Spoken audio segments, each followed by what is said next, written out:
Écoutez le monde vétérinaire autrement sur Veto Micro, un podcast produit par Thémavet.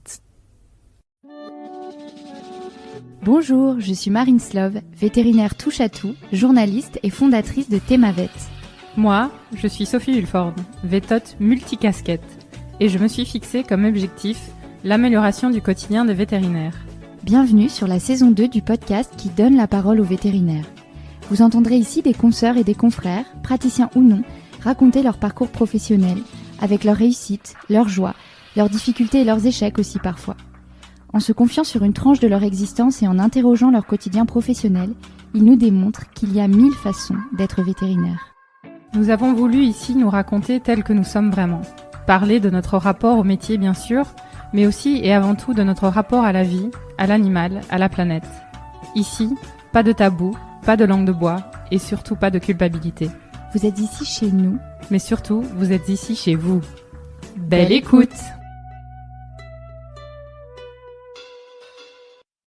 Bonjour à tous et bonjour à toutes. Aujourd'hui, sur Veto Micro, j'accueille vétérinaire et maire d'Evran, Patrice Gauthier. Bonjour Patrice. Bonjour à tous. Alors Patrice, tu es diplômé de Nantes en 1995. Tu partages ton temps aujourd'hui entre le métier d'inspecteur vétérinaire Brexit et celui de maire d'Evran, une ville en Bretagne dans le département des Côtes-d'Armor. Alors il m'a pas été évident de résumer ton parcours et heureusement qu'on a un peu de temps devant nous pour explorer tout ça. Vétérinaire praticien, vétérinaire en entreprise pharma, vétérinaire sans frontières, vétérinaire expert à l'OIE et j'en passe. Tu as plus de 25 ans d'expérience dans plus de 50 pays, dans de nombreux domaines de la santé et du bien-être animal, de la sécurité sanitaire des aliments, de la santé publique, de l'organisation des services vétérinaires de santé, de l'appui aux filières animales, des politiques agricoles et alimentaires et dans la gestion opérationnelle de petites structures privées ou publiques. J'ai vraiment dû retenir ma respiration. Tu es également maire d'Evran et vice-président de Dinan Agglomération chargé de l'agriculture et de la mer, sans oublier ton poste très important de mari et heureux papa de 3 enfants. Patrice, merci d'avoir accepté mon invitation alors que ton planning est bien chargé. Est-ce que tu es prêt à nous emmener en voyage ? Eh bien oui, je suis bien prêt. Alors je vais démarrer avec notre question traditionnelle qui est « Pourquoi vétérinaire ?» Alors pourquoi vétérinaire ? Pas du tout, c'était pas du tout ce qui était prévu, enfin ce qui s'est réalisé. J'étais pas du tout vétérinaire pour voyager comme je l'ai fait depuis 25 ans. C'était tout simplement parce que mes parents étaient agriculteurs éleveurs, mon frère s'occupait plus de la partie culture et de la mécanique, et puis moi j'étais plus avec ma maman dans l'élevage, alors l'élevage de bovins initialement, et puis ensuite surtout élevage de porcs. On avait 50 truies en plein air, donc ça c'était quand j'avais à peu près entre 10 et 17 ans, donc j'ai passé beaucoup de mes mercredis, de mes samedis, de mes vacances scolaires à soigner les truies dehors, donc c'était très agréable. Avec j'avais un chien qui m'aidait à ramasser les petits porcelets qui passaient sous les fils. Donc c'était la première raison. Et la deuxième raison, au même niveau, on va dire, c'est que mon oncle et parrain étaient vétérinaires à Jugon-les-Lacs, donc pas très loin d'ici. Donc c'est sans doute les deux facteurs qui m'ont poussé très rapidement, je crois, dès l'âge de 9 ans, à vouloir essayer de faire vétérinaire. Ok, donc c'est devenu quand même assez rapidement une évidence pour toi. Voilà, ouais. Et comment se sont passées tes études alors ? Donc moi j'étais collégien à Evran, lycéen à Dinan. J'ai intégré la classe prépa du lycée Chateaubriand à Rennes, avec d'ailleurs des gens que je côtoie toujours un petit peu.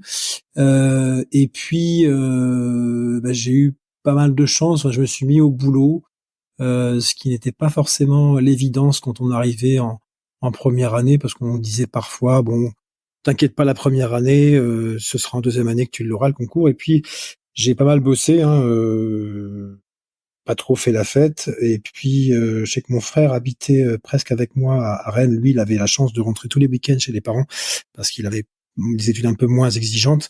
Moi, j'avais le malheur un petit peu de rester le week-end pour bosser en cité universitaire à Rennes. Mais ce qui a fait que j'ai intégré la première année, je crois que j'étais à 399e place sur 450 places à l'époque, je crois. Donc avec l'oral que j'ai passé à Maison Alfort. Donc voilà, j'ai eu la chance d'intégrer en première année. et donc de rejoindre l'école vétérinaire. Alors là, c'était un peu plus doux et plus calme, hein, puisque première année école vétérinaire, je me suis un peu moins mis à bosser. Je crois que j'étais un peu bénévole à l'imprimerie où on copiait les cours pour que tout le monde n'ait pas à aller assister en cours à l'époque. Et puis donc un bon réseau, on était une belle ambiance évidemment à l'école vétérinaire avec toutes les promotions. Deuxième année, j'étais responsable du bar de l'école vétérinaire. Donc là, j'ai travaillé quand même suffisamment pour ne pas avoir à repasser mes examens en septembre ou alors très peu. Et puis, comme j'avais très bien travaillé comme responsable du bar et on avait notamment renfloué un peu les caisses, j'ai été élu président du bureau des élèves donc dans ma 3e année. Là aussi, c'était très très sympa, d'ailleurs avec des gens qui sont déjà passés sur Veto Micro. Stéphane Houdet, Isabelle Kerverne. Et puis voilà, j'étais bon 4e année évidemment, j'ai pas continué, mais en 3e année, j'ai aussi donc je disais tout à l'heure, j'ai eu un premier vétérinaire qui a compté beaucoup pour moi, donc c'est mon oncle, hein, Gustave Rouxel, qui était praticien donc à Gigon-les-Lacs et qui m'a accueilli au cabinet dès l'âge de 14 ans, je crois, et qui m'a fait découvrir. C'était le premier à me faire découvrir le métier quasiment. Et puis à l'école vétérinaire de Nantes, il y a eu une deuxième personne qui a compté aussi beaucoup pour moi, c'est Jean-Pierre Tillon, qui était directeur de l'école vétérinaire et qui avait sans doute l'humilité et le don de faire confiance à des jeunes, ce qui fait qu'on avait une relation très appréciable entre lui, directeur, et moi, président du bureau des élèves. Voilà, et puis 4e année terminée, je suis resté 1 an au service de médecine comme assistant bénévole en médecine canine, tout en faisant des remplats un peu partout ailleurs, enfin près de Nantes, et en préparant en même temps ma thèse qui a été avec Marc Gogny sur la bibliographie sur le vomissement du chien. Voilà donc à peu près mon parcours entre le lycée et la fin des études vétérinaires. Très bien, très clair. Et est-ce que tu pourrais nous dire les à côté dans lesquels tu as participé, bénévole imprimerie, responsable bar? Qu'est-ce qui te motivait à faire ces choses-là à l'époque? Je pense que c'était la prise de contact, le fait de pas être tout seul. Alors moi j'avais pas mal de potes qui étaient en colocation, ce que je trouvais assez appréciable aussi. Moi j'habitais tout seul et je pense que j'avais ce besoin, cette envie de nouer du lien avec les gens. C'était le bon moyen, quoi. Ça a démarré, voilà, imprimerie, le bar, interpromotion en fait au sein de l'école. Mais oui, c'était ça, le fait qu'on avait, j'avais une motivation pour le métier de vétérinaire au sens pratique du terme et praticien du terme. Mais j'avais pas non plus sans doute l'extrême motivation à bosser comme un dingue. Et donc j'avais besoin à côté d'avoir des activités un peu plus off et donc et du lien avec d'autres personnes, quoi. Ok. Et de ce que je perçois, tu as passé un bon moment donc pendant tes études. Ouais, ça a été de très belles années, oui. Ensuite, le diplôme en poche, tu te lances dans la pratique en région nantaise, mais tu ne fais pas long feu. Très rapidement, tu prends ton premier envol vers l'Angleterre d'abord. Raconte-nous un peu cette période. Alors, ouais, donc j'étais dans les derniers, je crois. Donc moi, je suis né en 71 et je crois que j'étais dans les derniers à devoir faire le service national. J'avais pas très envie de le faire en France, enfin dans l'armée, parce que je trouvais ceux qui le faisaient avaient l'air de s'ennuyer pas mal dans les casernes. D'ailleurs, on les voyait revenir souvent à l'école vétérinaire. Et je commençais à vouloir voyager. Je crois qu'en première année d'école vétérinaire, j'avais fait un mini stage ou un mini stage en Angleterre dans un élevage porcin via un copain de mes parents. Et donc mon envie de voyager a commencé et j'ai eu l'opportunité, grâce notamment à Daniel Gouffet, qui était notre qui était le directeur de Rhône-Mérieux à l'époque et qui venait 2-3 fois par an à l'école vétérinaire, notamment pour subventionner les associations des étudiants. Et donc, il m'a proposé, plutôt que de faire le service national, donc le service militaire, de faire un service national en entreprise à l'étranger. Et donc, c'était pour la filiale de Rhône-Mérieux à Harlow, au nord de Londres, pendant 18 mois. Et donc là, ça a été ma première vraie expatriation. J'avais plutôt un bon niveau d'anglais en collège-lycée, et peut-être que le fait de pas avoir vraiment repratiqué l'anglais ni en classe prépa ni en école vétérinaire m'a fait un petit peu j'ai dû bien rebosser l'anglais parce que quand je suis arrivé là-bas quand même j'avais un niveau quand même qui était bien en deçà des Anglais évidemment et même des autres Européens. Donc, tu dirais que ce que t'as apporté le plus cette période, c'est ton amélioration dans la langue anglaise? Ouais, sur cette période de service national. Donc moi, on m'a confié les tâches, notamment sur la pharmacovigilance de certains produits antiparasitaires pour les chiens et les chats. Donc c'était plutôt sympa. Il y avait une bonne ambiance. C'était une petite équipe de 20-30 personnes dans la filiale de Rhône-Mérieux. La découverte d'un nouveau pays, du temps pour voyager un petit peu en Écosse, en Irlande, au Pays de Galles. Mais oui, le gain surtout, ça a été un fort développement de la pratique de l'anglais. Et au bout de ces 16-18 mois, l'équipe de recherche-développement de Rhône-Mérieux Toulouse, avec qui j'étais en contact, a souhaité me proposer un poste. Donc j'ai fait 6 mois, donc retour en France, mais cette fois à Toulouse, avec Rhône-Mérieux sur les essais cliniques pour le développement des antiparasitaires pour chiens et chats. Et là, tu es déjà piqué par l'envie de voyager. Et qu'est-ce qui se passe par la suite? Tu décides de tourner vers la solidarité internationale, il me semble. Alors, non, pas encore. Donc, j'étais chez Rhône-Mérieux à Toulouse. Et là survient la fusion entre Rhône-Mérieux et Merck pour créer Merial. Donc, avec pas de création d'emploi. Donc, mon poste n'était pas prolongé. Et sans doute, là, en effet, le désir de repartir à l'étranger. Et à cette époque-là, le centre de recherche européen de Pfizer en Angleterre recrutait pas mal de vétos du continent. Donc, je postulais. Je suis retourné donc en Angleterre en janvier 98. Donc là aussi pour faire de la recherche, essais cliniques. Donc essais cliniques, ouais, c'était plutôt sympa. Donc là, on était sur une grosse équipe, puisque Pfizer, centre de recherche en Angleterre, c'était 4000 personnes. On était une centaine sur les questions santé animale. On était aussi une cinquantaine de Français, tous métiers confondus. Et là, on a eu des beaux moments aussi, notamment quand la France a gagné la Coupe du Monde en 98. C'était sympa, un bon moment sympa entre Français. On habitait à Canterbury, dans le sud-est de l'Angleterre. Et puis au niveau du boulot, l'avantage, c'était que c'était des équipes très multinationales. Il y avait à peu près tous les pays européens étaient représentés, et américains et australiens, etc. Et mon boulot, pareil, c'est clinique, mais là à l'échelle de l'Europe. Donc on avait la chance de pouvoir se déplacer en Irlande, en Italie, en France. J'ai fait la Suède, j'ai fait le Maroc, donc c'était aussi très appréciable. Et puis pareil, plein de belles rencontres, et aussi encore une deuxième fois un nouveau palier de franchi au niveau de la langue anglaise, quoi. Et alors là, on est quand même très loin de ce que tu imaginais, je pense, comme étant le métier de vétérinaire quand tu travaillais avec ton oncle ou avec tes parents. Qu'est-ce que tu te dis à cette période-là?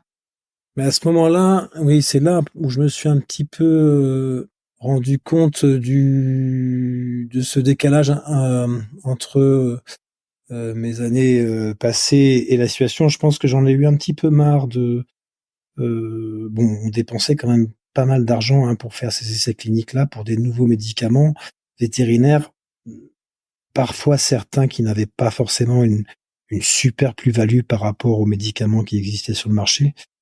Donc au bout d'un moment, moi je me suis dit non, j'ai pas fait vétérinaire pour ça, quoi.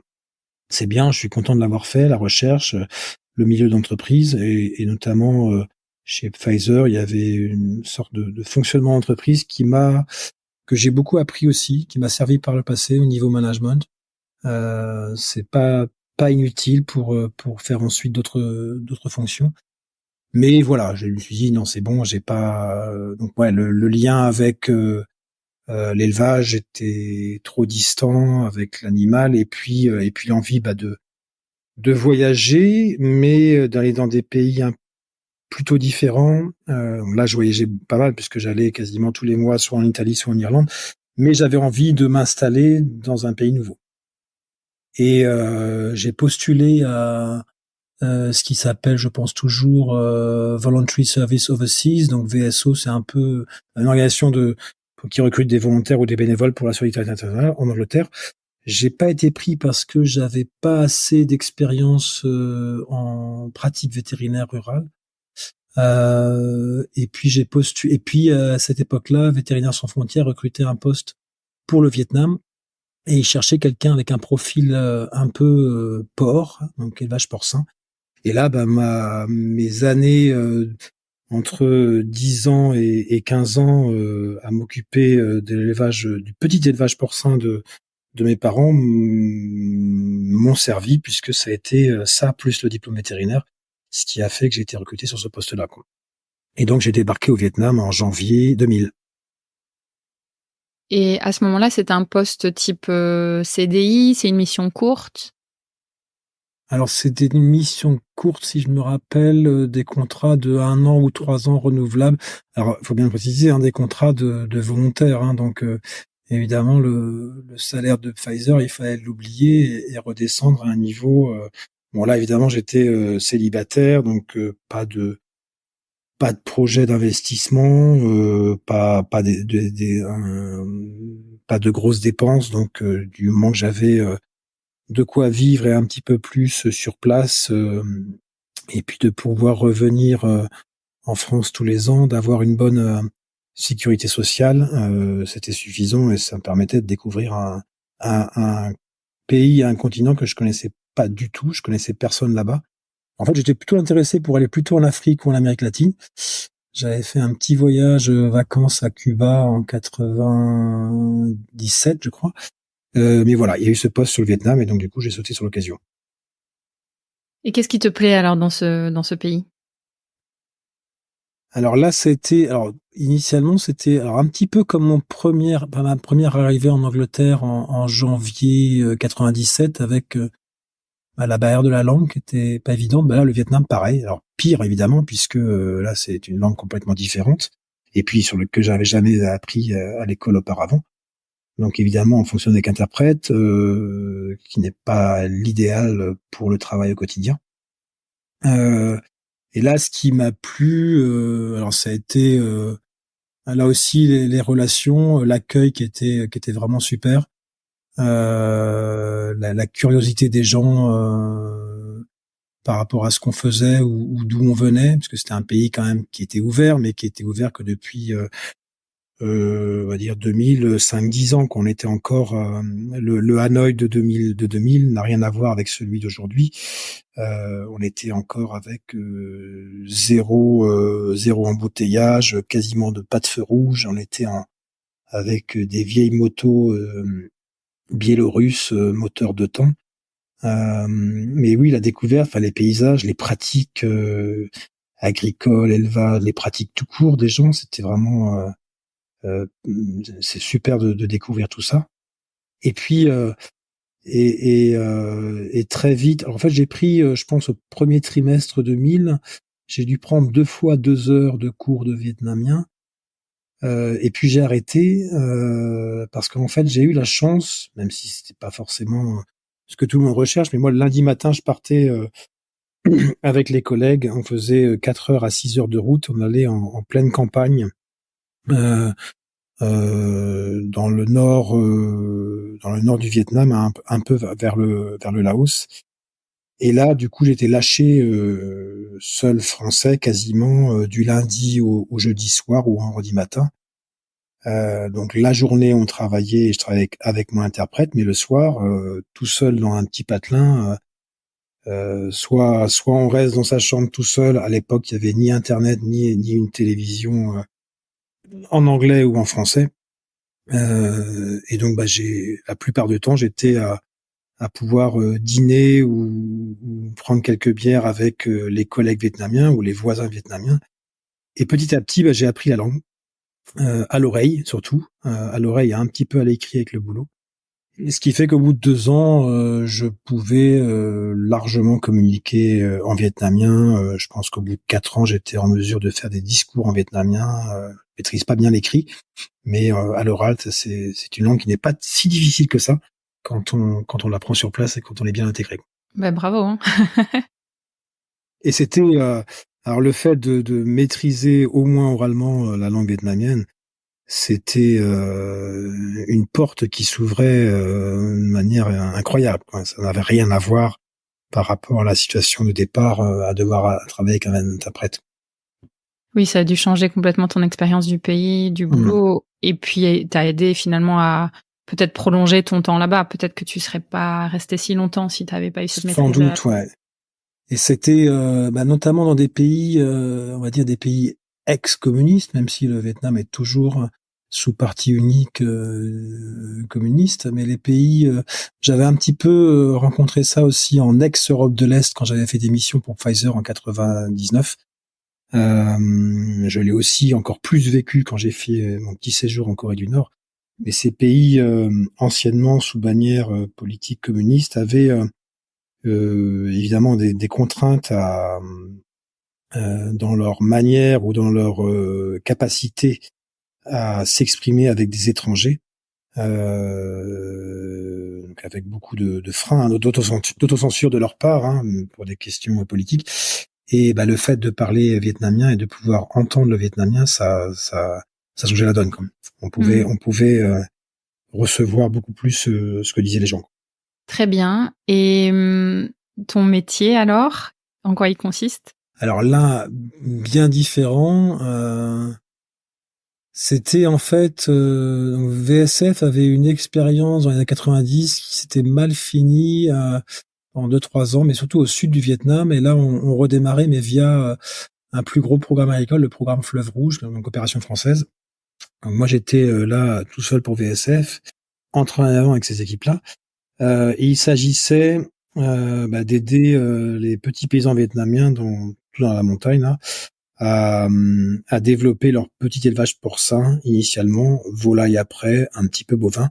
Mais moi, mon parcours faisait que j'étais plutôt intéressé par le porc et la demande en porc était forte.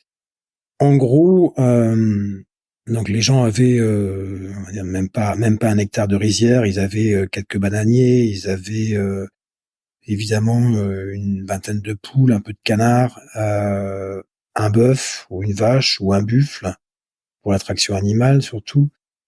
Et puis souvent derrière la maison, il y avait une petite case plus ou moins fermée où là souvent il y avait 2 cochons, 2 petits cochons pour être engraissés pendant 8 mois, on va dire, des races locales en général ou croisées.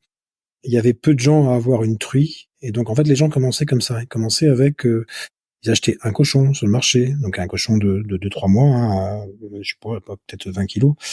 Et puis ils lui donnaient pas grand-chose à manger, surtout les restes de cuisine et troncs de bananier, donc pas des choses qui favorisaient une grosse croissance, mais c'était le moyen de démarrer.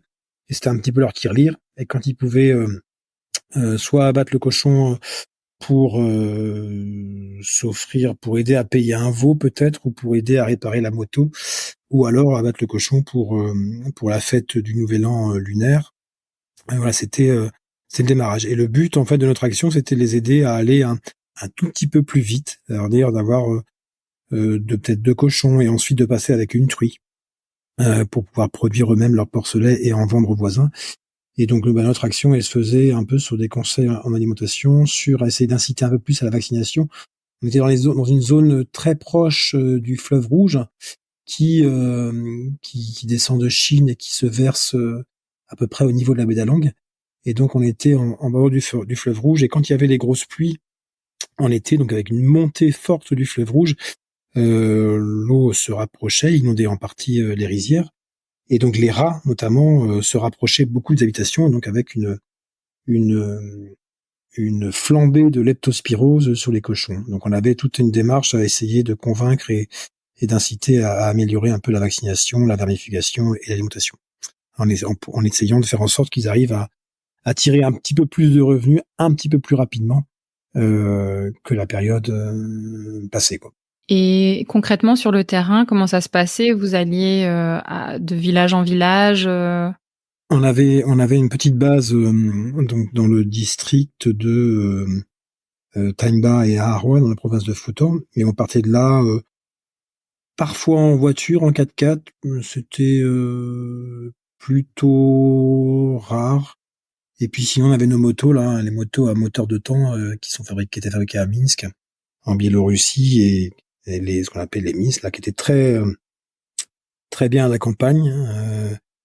Et c'était très plaisant, enfin, sauf quand il pleuvait, mais c'était très plaisant de conduire là. Et on allait donc dans les villages. Donc, souvent, il y avait des petites réunions à 20-30 personnes, en vietnamien évidemment, pour discuter vaccination, alimentation, génétique, un peu de surveillance des maladies. Et puis évidemment, on allait aussi dans les élevages voir ce qui s'y passait. Avec parfois, quand on y allait tôt, il fallait, sans forcément avoir pris le petit-déj avant, pouvoir prendre quelques petites tasses de thé vert bien fortes, bien amères, pas forcément facile à 8 heures du matin, ou quand il poussait le bouchon, c'était même le petit verre d'alcool de riz à 8 heures ou à 9 heures qu'il fallait, et puis la cigarette, tout était, il y avait une sorte de rituel d'accueil, qu'on soit étranger ou vietnamien d'ailleurs. Donc voilà un petit peu les journées. Et puis il y avait des moments forts où justement on aidait une partie à acheter une cochette, donc une porcelet femelle qui allait devenir leur truie. Et donc là, on louait un camion, si je me rappelle bien, pour aller plus proche, pour revenir dans le delta, donc en zone basse, plus proche de Hanoï. Et le camion revenait avec 20 ou 30 petites cochettes. On était sur de la race locale, on était sur la race Monkai, qu'on croisait après avec un Vera de race plutôt européenne. Mais donc il y avait ce formidable moment où le camion arrivait dans le village et les gens venaient un par un prendre leur petit cochon de 20-30 kilos femelles. Souvent c'était les femmes d'ailleurs qui venaient chercher le petit cochon, mais c'était un grand moment de plaisir. Donc globalement, ils accueillaient, j'imagine, plutôt positivement votre aide. Oui, ouais, on était très très bien accueillis, et il y avait de très bons échanges. On apportait, on sortait de la période strictement communiste, assez fermée, avec on apportait des infos sur d'autres types de médicaments, même s'il fallait rester prudent par rapport au coût et par rapport au changement de pratique, mais voilà, c'était, il y avait une curiosité qui était, c'est vrai, justifiée, quoi. Cette période dure à peu près 6 ans, si mes comptes sont bons. Si on fait un stop sur image à cette période, comment est-ce que tu décrirais le Patrice Gauthier de cette époque? Alors il y a eu un gros changement, je crois que c'était en 2004 ou 2005, qui a un événement extérieur, c'est le SRAS d'abord, maladie respiratoire là qui nous débarque de Chine, avec les passages à Hong Kong et à Hanoï, où là pendant quelques temps, quelques heures ou quelques jours, on laisse tomber le boulot VSF, parce qu'il y a une cellule de crise qui se monte au bureau de la FAO avec l'OMS à Hanoï. Donc on était une quinzaine, je crois, à se retrouver tous les soirs. Donc là, c'était américain, japonais. C'était assez intéressant aussi. Et pareil, extrêmement passionnant d'un point de vue lien humain et nouvelles rencontres. Et donc voilà, ça a été un peu un déclic. On a eu un médecin italien qui travaillait à l'hôpital français de Hanoï qui est décédé du fait du SRAS. C'était un peu c'était la panique. Bon, ça s'est vite calmé, heureusement. Des choses en lesquelles j'ai bien repensé quand est arrivé le Covid après en France. Donc voilà, il y a eu cet épisode-là qui a duré quelques semaines seulement, le SRAS. Donc où voilà, on laisse tomber un peu le côté campagne vietnamienne et on se retrouve plutôt avec des internationaux, donc étrangers, sur un sujet, sur l'urgence, sur le sanitaire strict. Et puis, suite à un rebelote 6 mois ou 12 mois plus tard, avec les premières crises d'influenza aviaire. Donc pareil, Chine, Indonésie, Vietnam. Et là, pareil, je suis très sollicité parce que on était on était peut-être une dizaine de vétérinaires étrangers, européens, américains, on va dire occidentaux au Vietnam. Mais je crois que j'étais le seul qui parlait couramment vietnamien. Du fait que j'étais beaucoup dans les campagnes. Et donc, la grippe aviaire arrive, c'était la panique, notamment dans les pays occidentaux, parce qu'on savait pas ce que ça allait devenir. Et donc là, on avait dans le bureau de VSF, on avait un consultant étranger quasiment toutes les semaines, que ce soit américain, français, australien. Ils cherchaient tous à comprendre quelle était la situation, parce que les services vétérinaires vietnamiens, en 2004-2005, étaient encore, même si le pays était plus ouvert, la coopération en matière vétérinaire était encore relativement récente. Il y avait un programme de l'Union européenne seulement. Et donc là aussi, ils avaient du mal à savoir ce qu'ils pouvaient dire, ce qu'ils avaient le droit de dire à des étrangers, vétérinaires ou pas, et ce qu'ils n'avaient pas le droit de dire. Donc il y avait encore une fois une autocensure, et donc les Européens ou Australiens ou Américains qui n'arrivaient pas du coup à comprendre vraiment quelle était la situation épidémiologique de l'influenza aviaire, et donc venaient me voir, parce que c'est vrai que moi je pouvais décrypter un peu les codes, et puis j'avais quand même une dizaine de vétos sur le terrain qui me rapportaient aussi des choses que le service vétérinaire central à Hanoï ne savait pas forcément. Donc c'était une période assez passionnante, ce qui fait que avec VSF, on a eu beaucoup de demandes pour réaliser des études, des actions sur la biosécurité. Donc l'équipe VSF a dû doubler. J'ai dû recruter à l'époque 2 jeunes vétérinaires français qui venaient de Nantes aussi, et puis pas mal de vétérinaires vietnamiens en plus. Donc on a vraiment on est monté en puissance. On a loué notre premier bureau à Hanoï. On intervenait, je crois que on a dû intervenir au final sur quasiment les 3/4 du Vietnam. Pour des questions de formation, on a fait des petits livrets, voilà. Et ça a débouché aussi sur des missions sur le Cambodge, sur le Laos et aussi sur l'Afrique. Donc c'est un petit peu le SARS et la grippe aviaire ont vraiment changé. Je me suis dit tiens, c'est un truc qui me plaît pas mal, là, ces aspects. Peut-être aussi parce que j'avais déjà 4-5 ans de Vietnam et j'avais envie de revoyager un petit peu plus, de redécouvrir autre chose.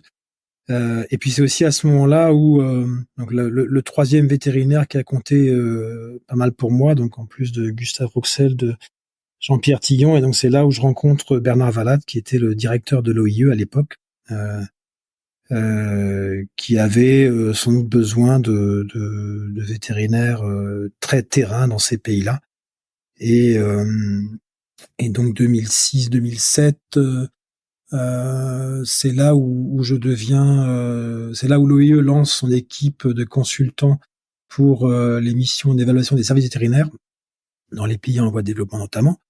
Et donc j'intègre cette équipe-là. On était, je pense, à l'époque 50 à démarrer.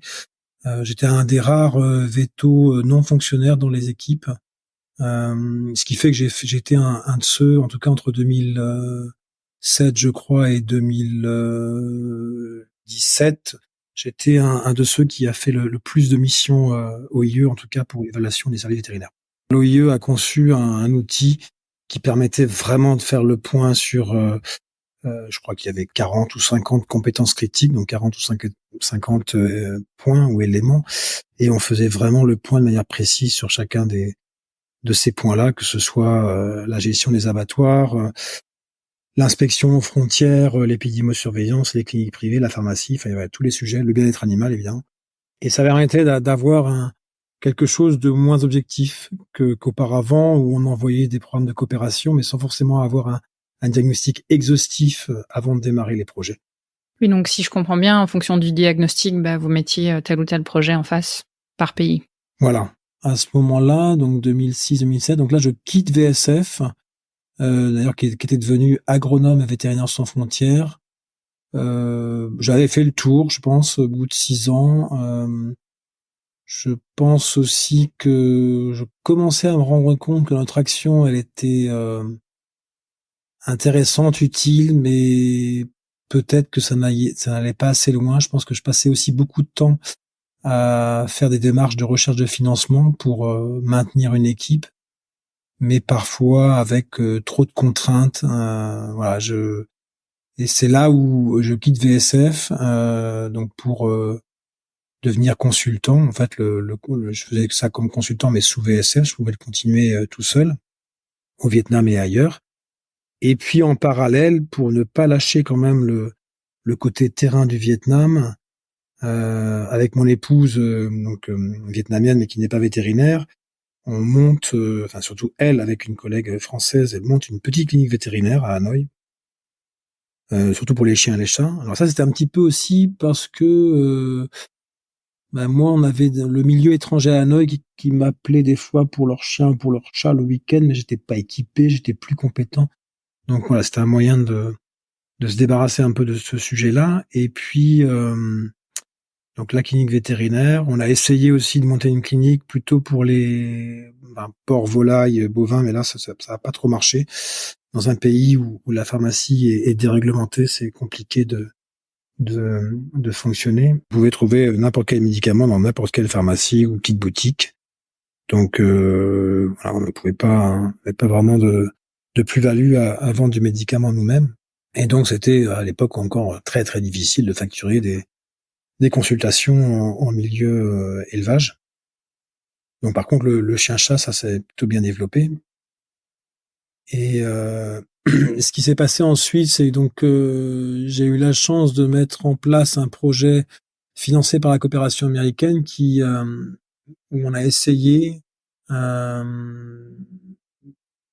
on faisait de la formation sur la biosécurité pour la grippe aviaire, et on s'est dit il faut aller plus loin, il faut essayer de pousser des systèmes d'élevage qui soient pas forcément que l'industriel, parce que c'était aussi le risque, c'est de dire voilà, le petit élevage de canard ou de poulet, il faut tout arrêter parce que il n'y a pas de biosécurité, et puis on remplace tout par les gros élevages à financement chinois, thaïlandais, indonésien ou vietnamien, que de l'élevage industriel, que du gros abattoir. Donc le but, c'est de trouver un petit peu une autre voie, on va dire, qui se rapprocherait un petit peu de ce qu'on appelle le label rouge en France.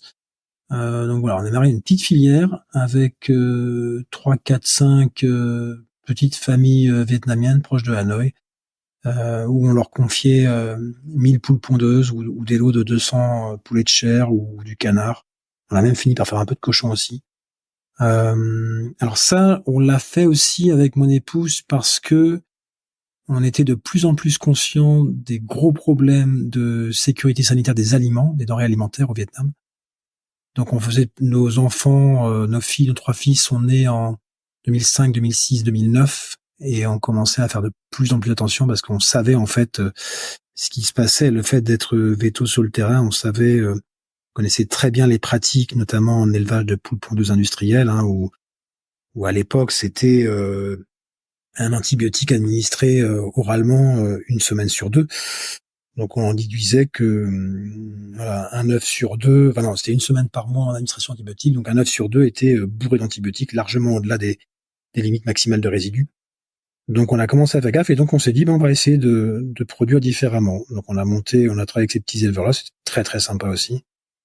Et quand on revenait en Bretagne, on regardait ce qui se passait notamment sur ces petits modèles. Et je me rappelle, on est allé à Saint-Alban, près de Lamballe, donc Côte d'Armor aussi, et on a filmé une petite tuerie de volailles, donc un petit truc de 15-20 mètres carrés, chez des gens qui faisaient ça avec leur petit élevage. Et donc on a ramené la vidéo au Vietnam, et on montrait ça à nos collègues vietnamiens ou aux éleveurs, qui souvent étaient surpris de dire ah bon, un petit truc comme ça c'est autorisé en France. On leur dit oui, il n'y a pas que le gros qui soit autorisé, et c'est pas parce que c'est gros que c'est propre ou que c'est petit et que c'est sale, quoi. On essaie vraiment de leur dire qu'on peut aussi travailler avec des petits modèles. Et donc on a aidé à la construction de 5 petites tueries comme ça sur le Vietnam avec les financements américains. Voilà, ça a plus ou moins marché. C'était pas forcément facile après de commercialiser des produits différents. Hein, mais nous, on a continué. On a continué en tant que structure privée, notre filière, donc avec une tuerie, les éleveurs partenaires. On a monté un marché, donc il y avait un marché tous les samedis matins où on invitait aussi d'autres producteurs qui avaient des pratiques vertueuses en matière de sécurité sanitaire, et puis une boutique. Et on s'est mis à vendre donc des œufs, du poulet plein air, soit aux particuliers, soit aux établissements de restauration collective, avec plus ou moins de succès, parce que là aussi, les gens parlaient beaucoup de risques par rapport aux denrées alimentaires, mais de là à franchir le pas et avoir confiance dans des produits différents, c'était compliqué. On est un petit peu dans le même débat aujourd'hui avec la bio, je crois, en France. Oui, parce que j'imagine le travail d'évangélisation est énorme dans ce genre de situation. Oui. Par exemple, quand on disait à nos collègues véto-vietnamiens qu'on allait produire du poulet de chair ou de la poule pondeuse en faisant zéro antibioprévention, au départ, ils n'y croyaient pas, quoi. C'était tellement soit enseigné, soit pratiqué par les commerciaux et par les éleveurs industriels qu'ils n'y croyaient pas. Mmh. Et ça, ce projet, tu parlais de coopération américaine, c'est toi qui es allé chercher des fonds ou c'était un projet de l'OIE qui t'a été proposé et donc du coup que tu as mis en place? Mais en fait, c'est vraiment quand il y a eu la crise influenza aviaire, donc je crois que c'est 2000, je sais plus si c'est 2004 ou 2006.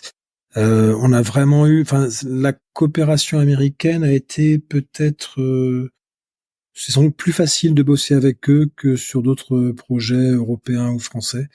Et on a fait des petits travaux avec eux, ça s'est plutôt bien passé. On a gagné cette confiance. Et donc, je pense que là-dessus, il y avait, c'est pas un projet qu'on est allé chercher qui était déjà conçu par le pays américain ou autre, quoi. C'est vraiment quelque chose qu'on a conçu ensemble avec la coopération américaine. D'accord, très clair. Parce que tu as travaillé quand même avec pas mal d'ONG différentes. Est-ce qu'il y en a une qui t'a particulièrement marqué? Alors, dans les ONG, sur le côté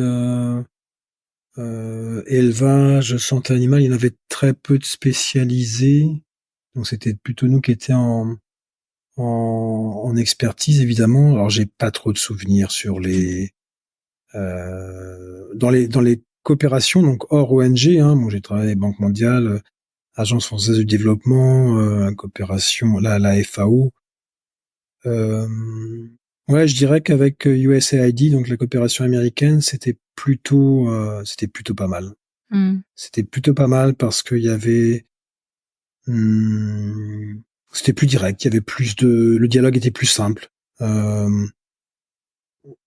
C'était peut-être moins protocolaire. On allait vraiment sur une recherche de résultats peut-être plus forte qu'avec d'autres. Une particularité américaine, tu penses? Sans doute, ouais. Après, voilà, c'était peut-être pas forcément toujours le cas, peut-être pas partout non plus, mais c'est vrai que ça a débouché puisqu'après, donc, quand j'ai commencé à travailler en Afrique de l'Ouest, là aussi, c'est parce que les coopérants américains avec qui je bossais sur l'Asie du Sud-Est, en fait, cherchaient à développer des projets sur la volaille en Afrique de l'Ouest et ils avaient besoin de quelqu'un qui soit à la fois francophone et anglophone et vétérinaire évidemment et avec une expérience sur les projets américains. Oui, une expérience terrain également, j'imagine. Au-delà de ce projet-là, est-ce qu'il y a un autre projet qui t'a particulièrement marqué? On avait un projet qui était intéressant, qui était très novateur aussi, mais ça n'a pas duré. C'était avec une autre ONG, une ONG américaine, Counterpart International. Il y a une province au sud du Vietnam où il y avait du mouton. Et c'est quasiment la seule province où il reste du mouton, hein. Et là, il y avait un projet notamment de redévelopper un peu cette filière mouton. Bon, on n'a pas réussi, ça n'a pas vraiment marché, mais c'était assez intéressant, quoi. Et après, bon, il y a des projets, hein. Moi, j'ai mis aussi en place des projets pour le département des Côtes-d'Armor, d'où je viens et où j'habite maintenant. Au bout de 2 ans, je crois, j'ai dû dire aux Côtes-d'Armor, bah non, on arrête tout, VSF va vous rendre l'argent parce que on peut plus continuer, quoi. Il y avait alors on était trop incité les partenaires vietnamiens mettaient trop l'accent sur du développement élevage porcin et laitier, on va dire un peu trop intensif, pas assez regardant sur les questions environnementales. Et puis il y avait trop de soucis, corruption, voilà, c'était pas assez fluide comme travail, et donc on a dit stop. On a été capable de dire voilà, c'est bon, on est une ONG, on est VSF, mais on va pas faire n'importe quoi. Donc on s'est mis d'accord avec les Côtes d'Armor pour arrêter cette partie-là. Ils ont continué les parties sur la francophonie, mais il y a des moments, et c'est ce qui je pense, c'est aussi pour ça qu'à un moment donné, j'ai sans doute eu envie de sortir du milieu ONG ou consultant classique. C'est qu'il faut faire très attention à ne pas devoir en vivre, et donc à aller chercher ou à accepter n'importe quel financement. Et je pense que ce qui manque dans ce milieu-là, c'est l'évaluation des projets, mais l'évaluation manque aussi pour ce qui concerne les politiques publiques en France et ailleurs. C'est pas que dédié à ça, mais c'est notamment le cas, et il y a pas assez de remise en cause, pas assez d'évaluation, et pas assez de personnes qui sont capables de dire non, stop, là on arrête, ça va plus. On peut recommencer à bosser, mais il faut remettre à zéro. Oui, rapidement on se retrouve en conflit d'intérêts par rapport aux besoins financiers. Oui. Et pendant ce temps-là, tu restes basé au Vietnam alors que tu fais d'autres expériences dans d'autres pays, c'est juste? Ouais, et puis progressivement, donc il y avait eu aussi un projet en Thaïlande avec le côté birman qui a été aussi super intéressant. Donc après, la clinique vétérinaire à Hanoï, j'avais pas à m'en occuper. La filière volaille plein air, ça commençait à tourner à peu près, même si le potentiel de développement était pas forcément non plus très fort, donc c'est pas question d'y mettre trop de moyens. Et puis j'étais sollicité 3 fois ou 4 fois par an par l'OIE pour aller faire les missions donc d'évaluation des services vétérinaires. Et donc comme j'avais la double compétence, le côté terrain plus le côté anglophone et francophone, du coup j'avais pas mal de missions à faire. Donc une bonne partie de l'Asie du Sud-Est, bonne partie de l'Afrique de l'Ouest, et puis un peu ensuite de Moyen-Orient, quoi. Et est-ce que tu envisages de partir dans d'autres pays, ou est-ce qu'il y a un moment clivant où tu te dis c'est le moment de rentrer en France? Alors en 2010, là aussi, je pense que j'avais fait un peu le tour du Vietnam. Le Vietnam, notamment en milieu urbain, ça devenait quand même compliqué. Pollution atmosphérique, les embouteillages, le coût de la vie qui augmente, nos enfants qui grandissent. Alors on venait tous les étés en France, en Bretagne, à Évron. Et donc on s'est dit pourquoi ne pas envisager de rentrer, ce que beaucoup de couples franco-vietnamiens ont fait, font ou font un petit peu plus tard dans leur vie. Alors moi je savais qu'il valait pour les enfants déjà éviter de déménager quand ils sont à l'âge ado, quand c'est possible. Donc là notre aînée, elle avait 2005, elle avait 8 ans ou 9 ans, donc ça allait encore. Donc on a fait un essai. Au lieu de revenir l'été en 2012, on est revenu automne-hiver pour pouvoir mieux se rendre compte de la météo notamment. Mais l'essai, malgré la météo, a été concluant, et donc en juillet 2013, on est revenu définitivement, tous les 5. Moi, je continuais à faire mes missions pour l'OIE principalement, mais pas que. Et mon épouse a trouvé du travail un peu plus tard, parce qu'elle est bibliothécaire à la ville de Dinan. Il y a eu vraiment plusieurs raisons qui nous ont amenés à revenir en Bretagne. Alors déjà, c'était choix, c'était à Évran, là où j'ai grandi, là où mes parents habitaient. Mon papa est décédé depuis, mais c'était aussi une des raisons, c'est que mes parents commençaient à prendre de l'âge, et voilà, je voulais être un peu plus présent avant que ce ne soit trop tard. Donc il y avait cette raison-là, il y avait le fait que professionnellement, moi j'avais fait un petit peu le tour aussi. Enfin, il y avait plus forcément grand-chose qui m'intéressait. Et puis voilà, on voulait rebouger un petit peu. Pour les enfants aussi, c'était découvrir un petit peu plus la culture française, même s'ils étaient en école française à Hanoï.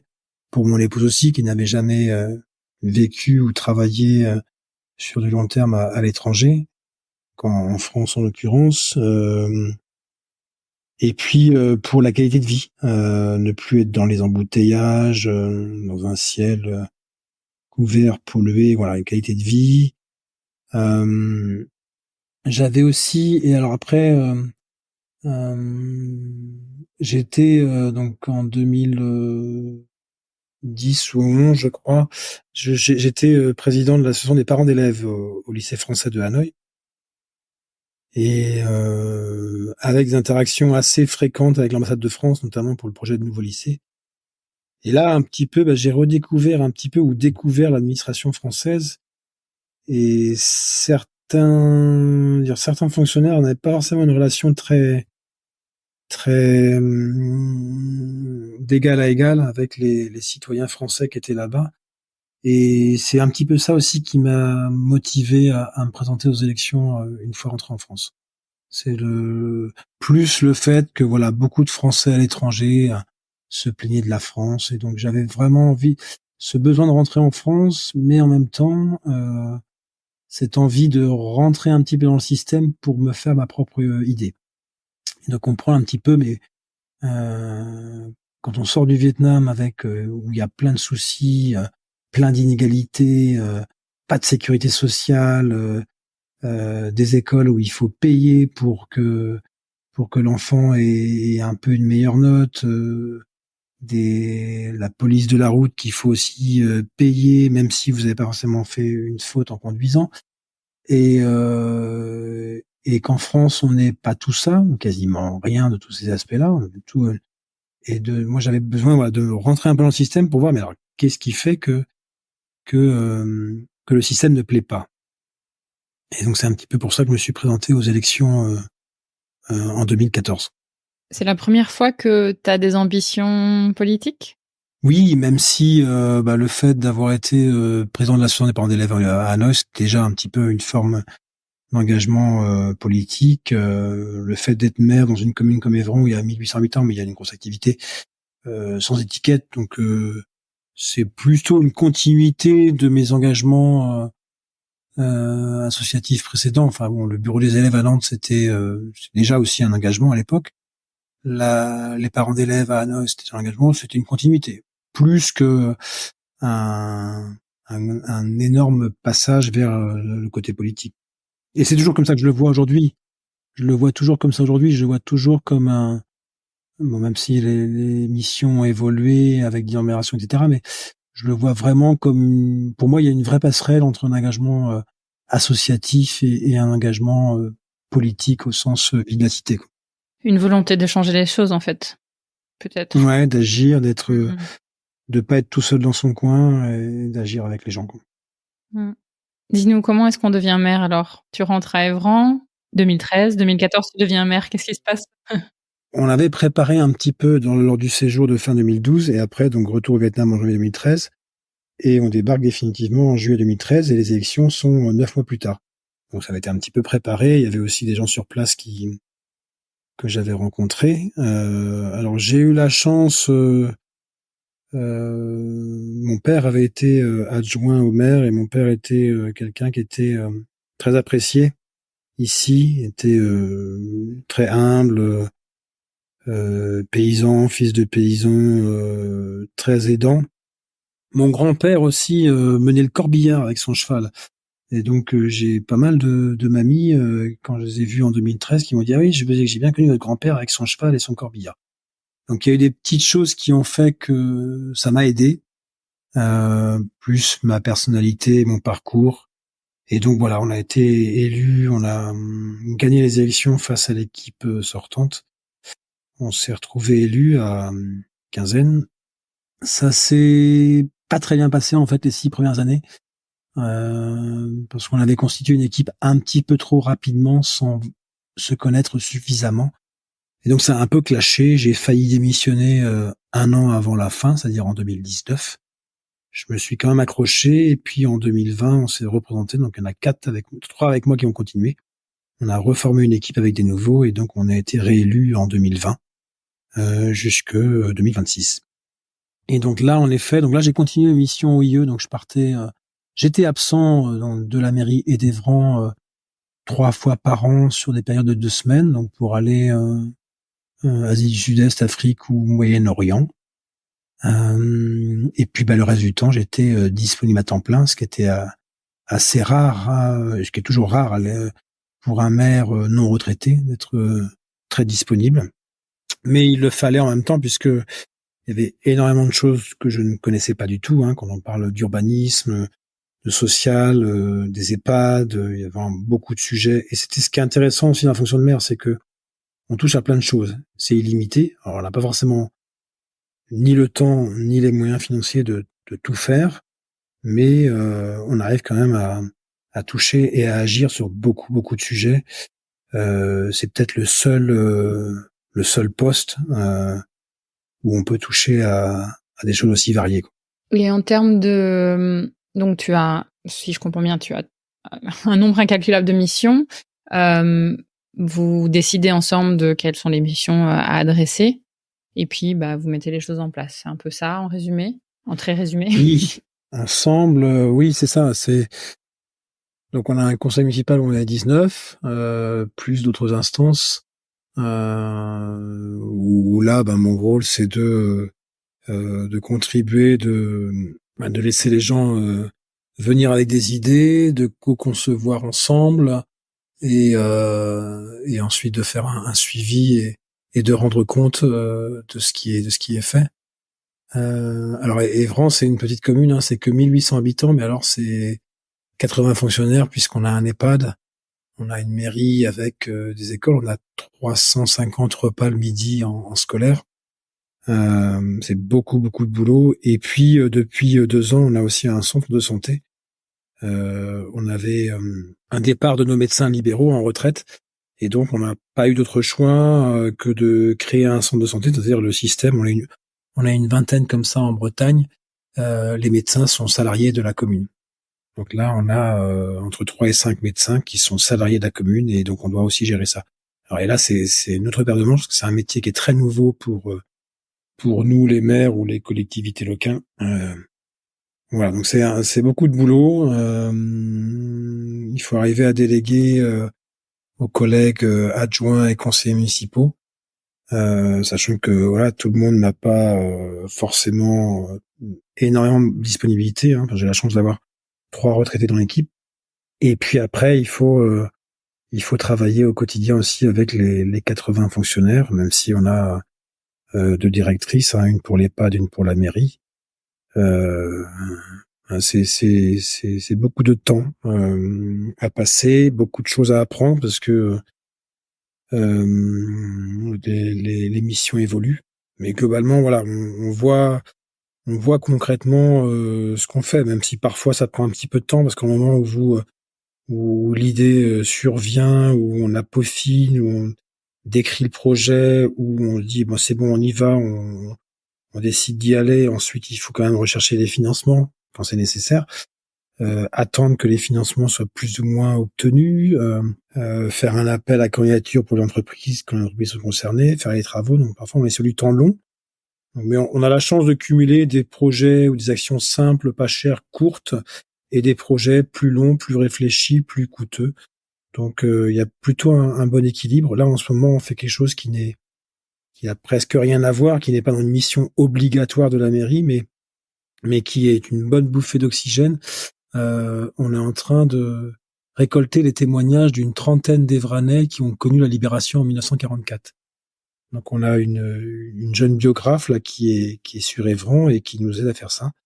Donc au mois de juillet, on va sortir un petit livret texte et photos à partir d'une trentaine de témoignages, donc des gens qui sont nés en 1930, en 1926, en 1936, qui habitent encore à Évran ou à côté, et qui nous racontent comment s'est passée la libération et comment, de manière générale, s'est passée l'occupation. Voilà, c'est absolument pas une mission obligatoire de la mairie, mais c'était un projet que j'avais à cœur de faire, pas pour l'histoire, pas pour garder évidemment des traces écrites, mais aussi pour c'est une forme de respect pour ces gens-là qui ne sont plus beaucoup écoutés, soit parce qu'elles sont seules, soit parce que les choses qu'ils ont envie de raconter sont pas forcément celles que veulent entendre les plus jeunes générations. Donc c'est un peu une forme de respect, de les faire parler et de considérer que ce qu'ils ont connu, ce qu'ils ont raconté a une importance. Ouais, très joli projet.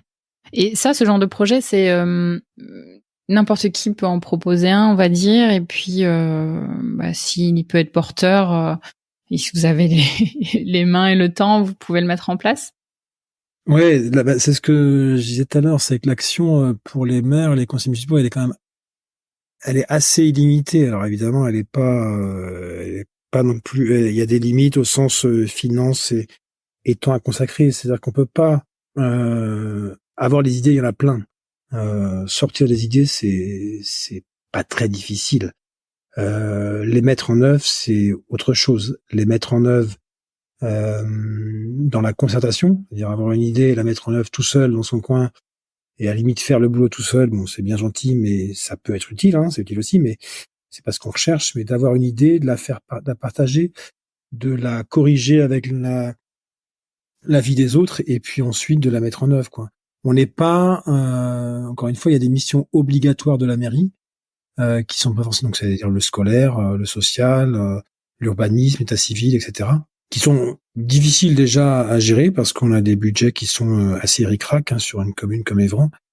Donc pour faire plus, ça va parfois être des choses qu'on ne va pas demander à nos employés. Là, typiquement, le projet sur le livre de témoignages 1944, il se fait quasiment sans aucun apport des employés de la mairie, parce que ils ont déjà leur mission à accomplir, et on peut pas leur demander en plus. Par contre, voilà, il y a 1, 2, 3 élus qui filent un coup de main là-dessus. On rémunère une prestation d'une biographe, et puis les livres, une fois imprimés, ils seront payés par ceux qui vont les commander, quoi. Donc il y a moyen de faire beaucoup de choses. Et l'implication citoyenne, alors elle n'est pas toujours facile, mais c'est du boulot aussi parce qu'il faut animer tout ça, mais on a vraiment besoin et on peut faire plein de choses. Là, on est en train, un autre projet aussi qui n'est pas une obligation, mais qui est encore plus important quand même. On a pour projet de constituer une réserve communale de sécurité civile. Donc là, il s'agit, et là, on va avoir des candidats, bénévoles aussi. Il s'agit, alors c'est pas obligatoire, mais ça devient quand même fortement recommandé, que les communes aient des équipes en fait qui couvrent le territoire de la commune et qui permettent, en cas de crise, de pouvoir mieux porter assistance, notamment aux personnes qui sont un petit peu isolées. Voilà quoi, en cas de grosse tempête de neige, coupure de courant qui soit prolongée, quoi. Donc ça, voilà. Et là c'est pareil, on mise beaucoup sur du bénévolat et l'action citoyenne. C'est ce qui te plaît le plus, cette partie gestion de projet? Ouais, moi ce qui me plaît le plus, je crois, c'est de passer de l'idée au projet. C'est-à-dire que ma satisfaction, elle vient vraiment quand l'idée, elle est aboutie, elle est acceptée, elle est partagée, elle a été co-construite, elle est faisable, financièrement ou techniquement. Elle va être mise en place, pardon. Une fois que je sais que c'est bon, ça va démarrer, je vais avoir vraiment tendance à déléguer le suivi de la mise en œuvre. Alors ça dépend des sujets, mais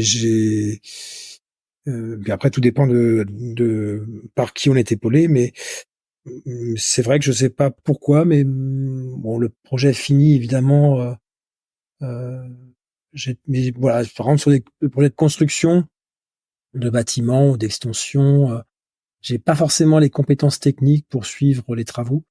Donc je vais plutôt un petit peu me mettre en retrait ou déléguer plus fortement sur la phase de mise en œuvre et peut-être revenir à la fin, quoi. Mais par contre la conception est quelque chose qui m'intéresse beaucoup. La conception et l'évaluation. Alors c'est un petit peu peut-être une déviation de mon travail à l'OIE. On était beaucoup sur le diagnostic, l'évaluation, les recommandations, et après, allez-y, quoi. Oui, et puis vu ce que tu me dis, c'est aussi là où tu as le plus finalement de plus-value dans cette partie-là. Sans doute, ouais. En 2017, tu deviens aussi conseiller délégué puis vice-président de Dinan, agglomération, chargé de l'agriculture et de la mer. Donc 100 000 habitants, pour le coup, cette fois. En quoi ça consiste, ce rôle? Alors là, c'est très différent. On est plus, puisqu'on travaille sur plusieurs communes, dans lesquelles il y a des maires, évidemment. Donc là, c'est un travail qui, par contre, est très spécialisé. Donc, notamment sur l'agriculture, on va être... quand j'ai commencé, notamment en 2017, on s'est penché le plus possible sur la restauration scolaire et le changement nécessaire de pratique par rapport à l'approvisionnement et à l'origine des denrées alimentaires, mais aussi par rapport au gaspillage.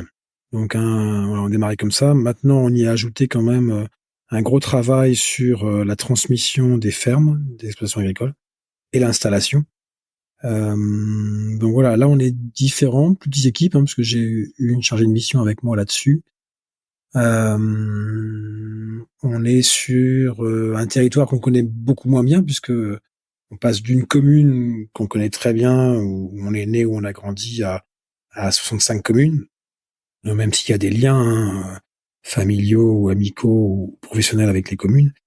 Donc c'est assez différent, mais la satisfaction là, c'est d'être sur quelque chose de plus gros, et puis de vraiment très spécialisé.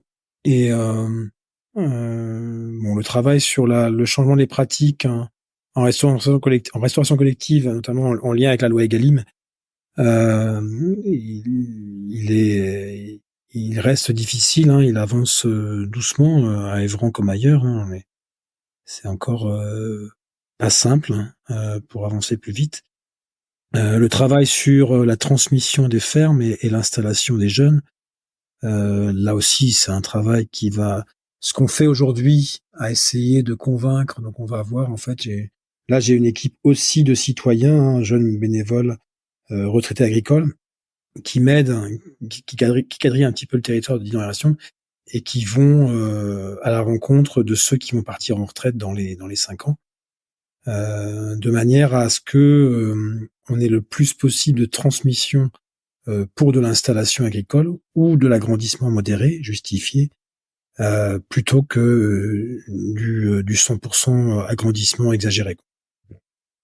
Et ce travail-là de sensibilisation auprès de ceux qui vont partir en retraite, il va payer 3 ans plus tard, 5 ans plus tard, 10 ans plus tard peut-être. Donc mais voilà, on a ces sujets-là qui sont plus du long terme, et puis on a des sujets immédiats où un jeune s'installe et puis n'arrive pas à avoir tout le foncier dont il a besoin, ou des difficultés administratives, etc.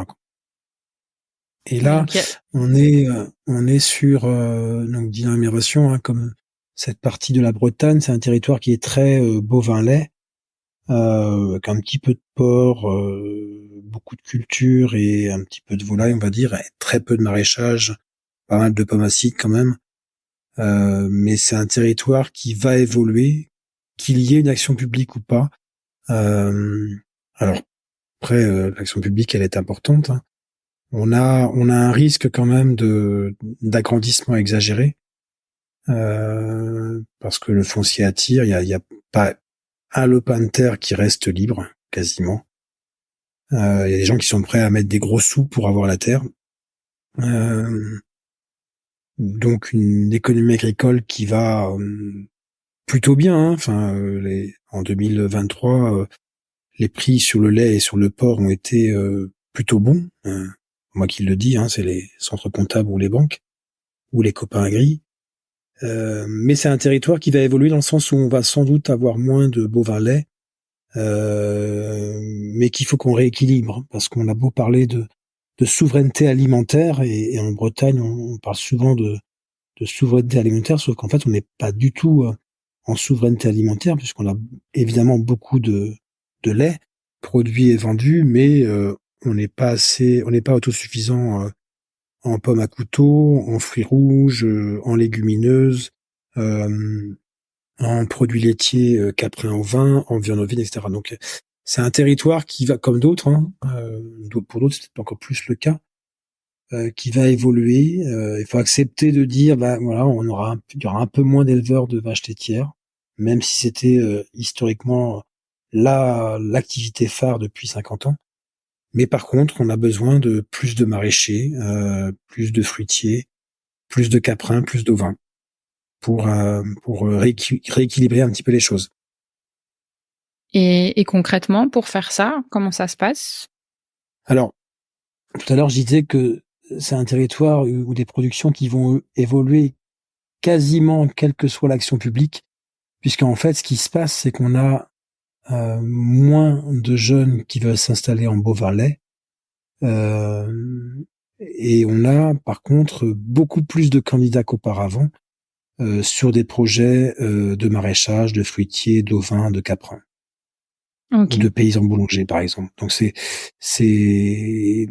qui s'installent ont compris un petit peu que la filière bovin-lait classique ça avait son intérêt historique, mais qu'aujourd'hui c'était quand même des aléas majeurs, hein, même si encore une fois le cours pour la plupart a été bon en 2023, mais qui sait où il sera en 2025. Donc voilà, on a quand même beaucoup de projets sur du circuit court, avec des gens qui sont parfois plutôt bien diplômés, hein. Donc et après, comment est-ce qu'on fait? Souvent justement ces projets-là qui sont assez différents et qui sont pas issus du milieu agricole, la difficulté et la principale difficulté qu'elles ont, c'est de trouver des terres. Donc c'est là où on intervient, où quand on va voir ceux qui vont partir en retraite, il y a des fermes laitières qui vont être facilement transmissibles. Moi, sur Évran, j'ai eu la chance, au cours des 18 derniers mois, j'ai eu 3 départs en retraite en élevage vaches laitières. Les 3 ont été reprises par des jeunes, sans difficulté majeure. Donc, on a des fermes laitières qui sont facilement transmissibles. Et puis, on a des fermes qui sont beaucoup moins facilement transmissibles, soit parce que il y a eu trop d'investissement, et donc elle a coûté trop cher à reprendre, soit parce qu'à l'inverse, il n'y a pas eu assez d'investissement et ça coûtait trop cher à remettre aux normes, mais souvent aussi parce que les pâtures sont dispersées, où il n'y a pas assez de pâture, il y a trop de maïs. Voilà. Et donc ces fermes-là, parfois, il faut accepter et convaincre le cédant que peut-être que ceux qui vont reprendre sa ferme, ce sera pas pour faire des vaches laitières, il y aura peut-être 5 hectares pour du maraîchage, pour un maraîcher, il y aura peut-être un gars qui va faire 20 hectares de verger, et puis un autre qui va prendre 40 hectares pour faire un élevage de 50 chèvres laitières. Oui, donc ça se fait aussi que finalement la ferme, elle se retrouve séparée aussi. Enfin, pas séparée, mais... Et divisée, quoi. Voilà, divisée, c'était le mot que je cherchais. Alors, merci. parfois, c'est quelqu'un qui a une grosse ferme, mais qui est sur 2 sites.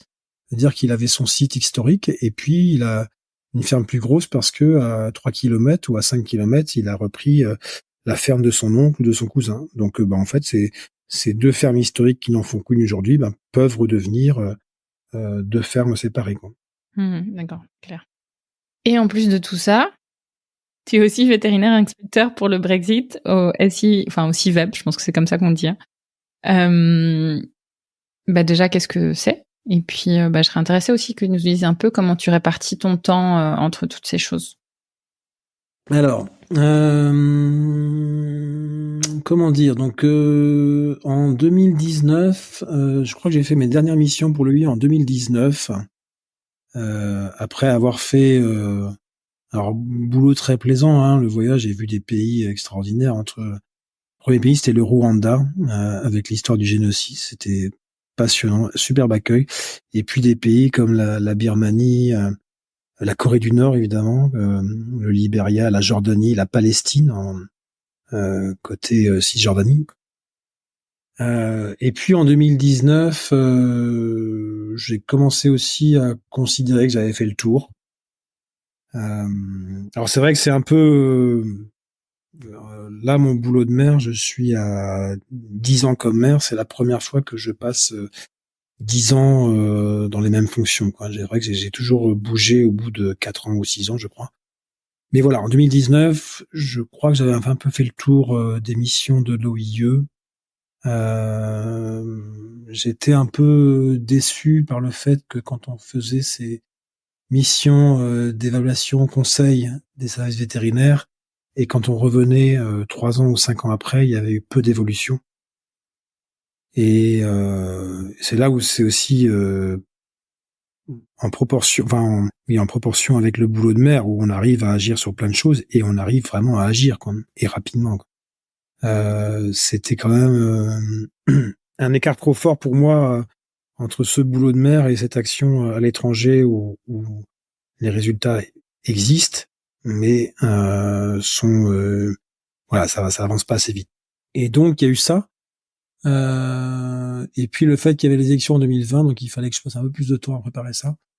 Donc voilà, et puis le troisième élément, le plus important, le Covid est arrivé de toute façon, donc il n'y avait plus de mission pour l'OIE et plus de mission en général à l'étranger. Donc c'était clair, il y avait plus de boulot, et donc j'ai dû rejoindre le ministère de l'Agriculture français, donc le CIVEL, donc le service d'inspection vétérinaire et phytosanitaire, au port de Saint-Malo en 2021, en juillet 2021.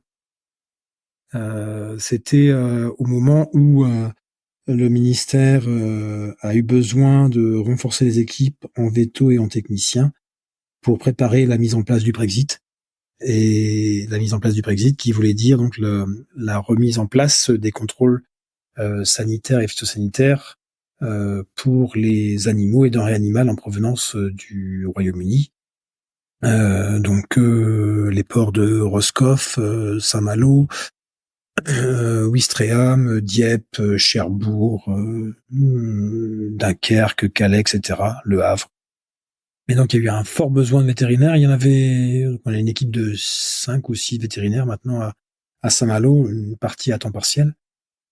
Et donc, j'ai postulé du fait de mon expérience OIE et puis du fait que Saint-Malo était à 30 minutes de chez moi. Alors, initialement, j'ai pas été pris parce qu'ils cherchaient un plein temps, et puis moi, je voulais pas plus qu'un mi-temps. Et donc, on finit par me recruter. Et en fait, donc là, c'est un boulot qui est assez administratif, on va dire, parce que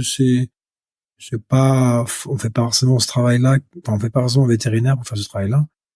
Mais voilà, il y a aussi du relationnel, il y a de la rigueur, il y a de l'évolution dans les normes. Alors nous, on contrôle beaucoup les fruits de mer qui viennent des îles anglo-normandes, donc de Jersey, Guernesey. Donc homard, huîtres, tourteaux, langoustes, et puis un petit peu de produits sauces ou autres qui viennent d'Angleterre ou du Pays de Galles ou d'Écosse.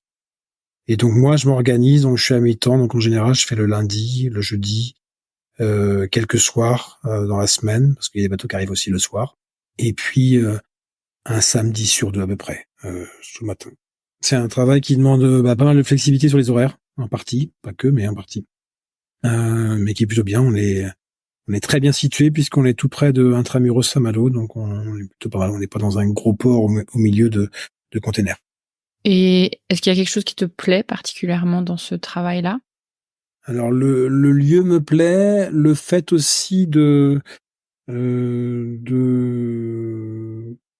connaître la fonction publique nationale, parce que donc moi dans mon rôle d'élu, je connais bien la fonction publique territoriale.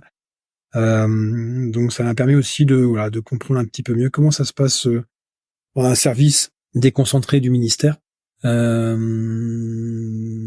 Et puis ce qui me plaît aussi, c'est ce que je disais aussi tout à l'heure par rapport à mon retour en France et le souhait de vouloir comprendre les choses et d'être dedans. Là, en l'occurrence, c'est on parle de contrôle sanitaire, mais qui sont donc il y a des règles très strictes qui sont plutôt bien, voire même très bien respectées par les opérateurs privés. Et c'est le fait de la satisfaction de pouvoir faire un contrôle sanitaire de manière rigoureuse mais rapide, sans gêner le fonctionnement du commerce et des opérateurs, quoi, et de le faire dans une bonne relation, quoi. pense qu'il y a parfois, c'est pas forcément toujours le cas, ici ou ailleurs, mais voilà, c'est de pouvoir avoir, d'avoir la satisfaction d'avoir en face de soi des opérateurs privés qui se disent ouais, bah là en tout cas le service public il fonctionne et il nous aide bien. Le fait aussi d'avoir cette action à petite échelle sur la santé du consommateur, et la protection du pays contre les maladies végétales ou animales.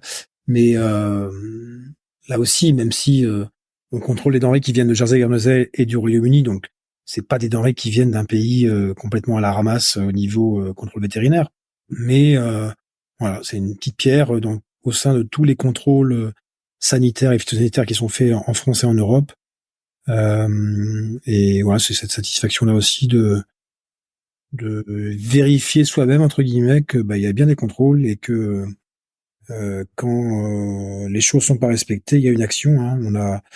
On a incinéré au mois de août 2023. Ça n'arrive pas souvent, mais quand ça arrive, ça arrive. Un semi-remorque de bulots qui arrivait d'Angleterre et qui était pas à la bonne température. Voilà, c'est ça. Moi, j'aime bien pouvoir dire après, non, que les contrôles ils sont là. Les contrôles ils existent. C'est pas que du blabla. C'est une évidence pour toi aujourd'hui d'avoir plusieurs métiers? Ça l'est encore aujourd'hui. Je sais pas jusque quand. Je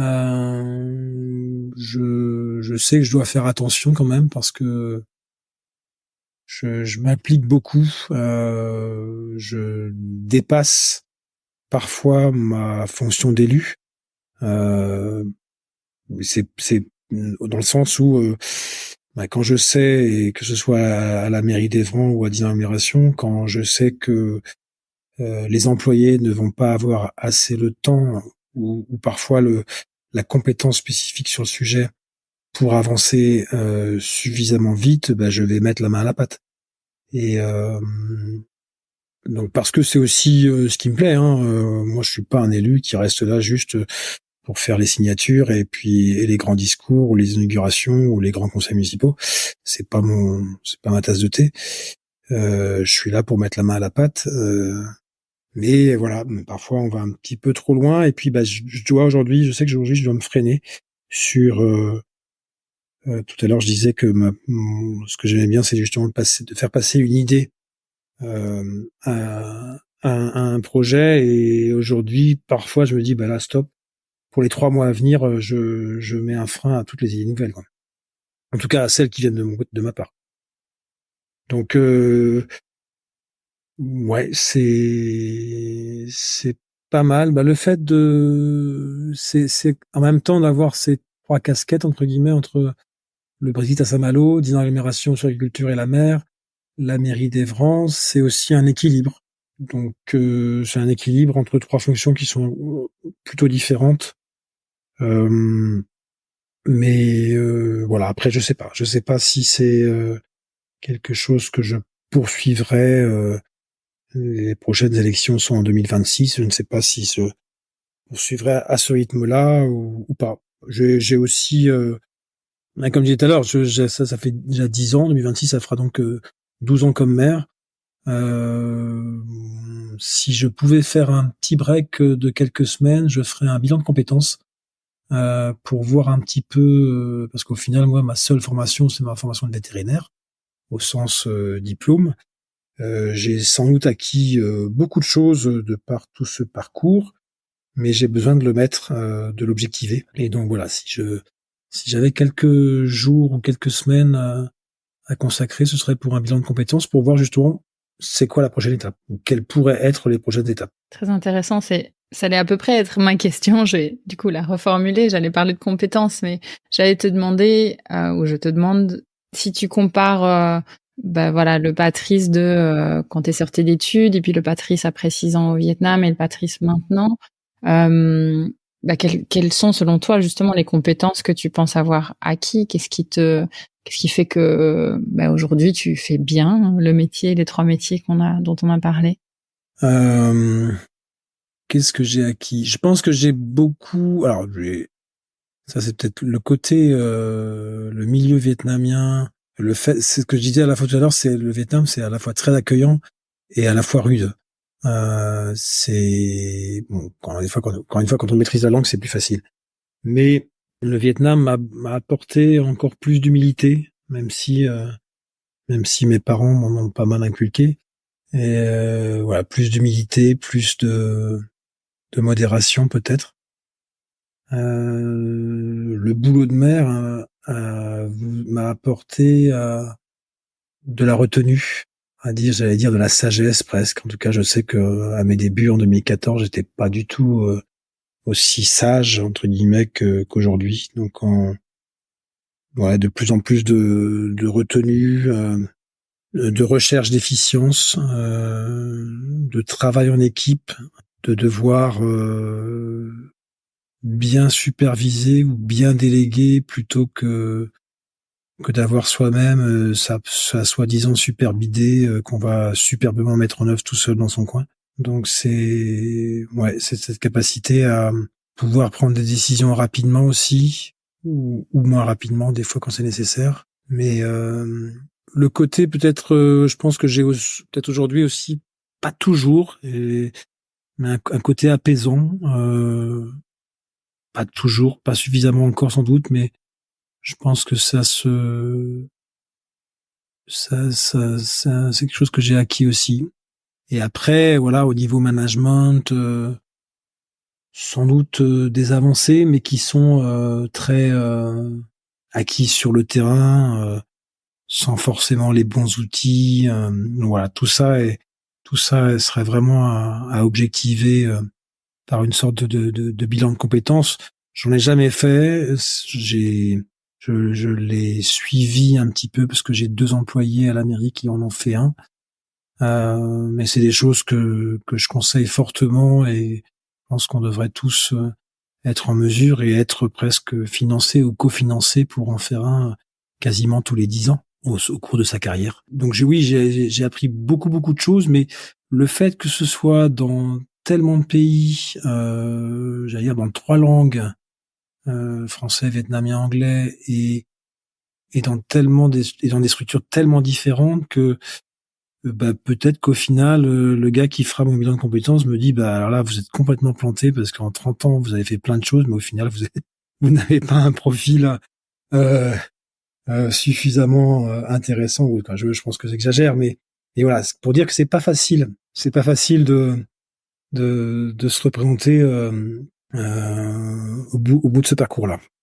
Oui. Je comprends bien ce que tu dis, ce côté multicasquette, finalement, touche à tout, qui nécessite un pas de côté pour se rendre compte vraiment, un peu mettre un peu d'ordre dans tout ça et de se rendre compte, vraiment ce qu'on a accompli et puis ce qui est possible de reporter sur la suite. Donc oui, je vois bien ce que tu dis. Et est-ce que tu te considères encore vétérinaire aujourd'hui?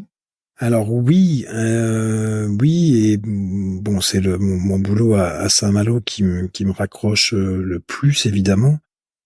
Je passe quand même de temps en temps, pas assez souvent, mais voir les collègues de la clinique vétérinaire d'Evron, enfin les confrères. J'ai quand même encore quelques échanges avec les anciens amis de l'école vétérinaire. Sans doute évidemment plus porté sur les questions de santé publique. Donc, voilà, maintenant je m'intéresse plus peut-être à tout ce qui est services déconcentrés, police sanitaire, etc. Mais toujours. Évidemment beaucoup moins qu'il y a 20 ans. C'est une distance qui s'est créée et c'est vrai que je me suis encore une fois, j'avais repris un peu de clientèle, enfin de boulot pratique en clinique chien-chat quand on a monté celle de Hanoï en 2007. Je l'ai pas fait très longtemps, ça m'a pas repassionné et à aucun moment depuis au cours de mon parcours j'ai jamais eu l'envie de revenir comme praticien quoi. Et si tu devais donner une définition alors au métier de vétérinaire, ce serait quoi, vu la multiplicité des choses que tu as faites? Alors c'est ce que l'autre jour j'étais en forum des métiers dans un lycée agricole pas loin d'ici à Cône et justement j'ai bien parlé et je pense que j'étais peut-être le seul intervenant à parler des métiers au pluriel de vétérinaire. et de leur expliquer voilà les différents métiers de vétérinaire que j'avais pu faire depuis 25 ans. La définition, elle est pas facile, à part de dire qu'on est au service des animaux, de leurs propriétaires, des consommateurs, hein, et de la santé publique en général, quoi. Mais pour moi, ça reste un très beau métier et surtout un très beau diplôme qui permet de faire 10, 15 métiers, quoi. Bah, tu en es la preuve et d'ailleurs beaucoup de gens qui passent sur ce micro en sont la preuve, je pense. Donc merci pour cette définition. Est-ce que si tu avais le Patrice Gauthier sorti de fac, sorti d'études véto devant toi, tu lui dirais quoi comme conseil? Eh ben, je pense que je lui dirais, laisse les choses venir et surtout ne pas se mettre de carcan, ne pas se mettre de frein dans les possibilités qu'il y a à évoluer dans sa vie professionnelle et sa vie tout court. En gros, je lui aurais dit ce que j'ai fait, quoi. Mais j'aurais dit, moi, je pense que je regrette pas grand-chose en fait, si jamais j'avais des regrets. Et encore une fois, j'ai eu beaucoup de chance d'avoir fait des choix, celui de partir en Angleterre initialement, ensuite le Vietnam. Je dirais de se laisser porter, de pas chercher la routine, et même de faire attention à ne pas se faire prendre par la routine. Je pense qu'il faut, c'est peut-être ce qui m'a caractérisé, c'est que je pense que si j'ai eu envie, au bout de 4 ans d'Angleterre, de partir, c'est que je me suis rendu compte que là, ça y est, j'étais dans la routine et que ça allait pas me plaire. Même chose au bout de 6 ans de Vétérinaires sans frontières. Sans doute au bout de 9 ans ou 10 ans à l'OIE. Je pense qu'il faut faire attention à pas tomber dans la routine et peut-être qu'on n'a pas tous la même faculté d'identifier à quel moment on est vraiment trop dans la routine et à quel moment il faut en sortir. Moi, peut-être que je l'ai un petit peu trop vu mes mouvements dans la carrière, mais voilà, je pense que c'est ce qui m'a caractérisé. Je pense que j'ai anticipé peut-être avant de tomber dans la routine. Et je pense que c'est ce qu'il faut conseiller à tout jeune professionnel. C'est ce que je conseille à mes filles. Hein, moi je leur mets pas la pression. Je pense qu'il y en a aucune des trois qui fera vétérinaire.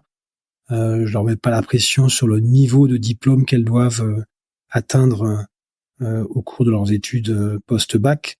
Et puis, par contre, je leur dis, tu feras ça pendant 3 ans. Si ça te plaît, tu continueras un petit peu. Sinon, tu changeras. Mais voilà, ce que j'aurais dit au Patrice Gauthier en 1994 ou 15, laisse-toi aller.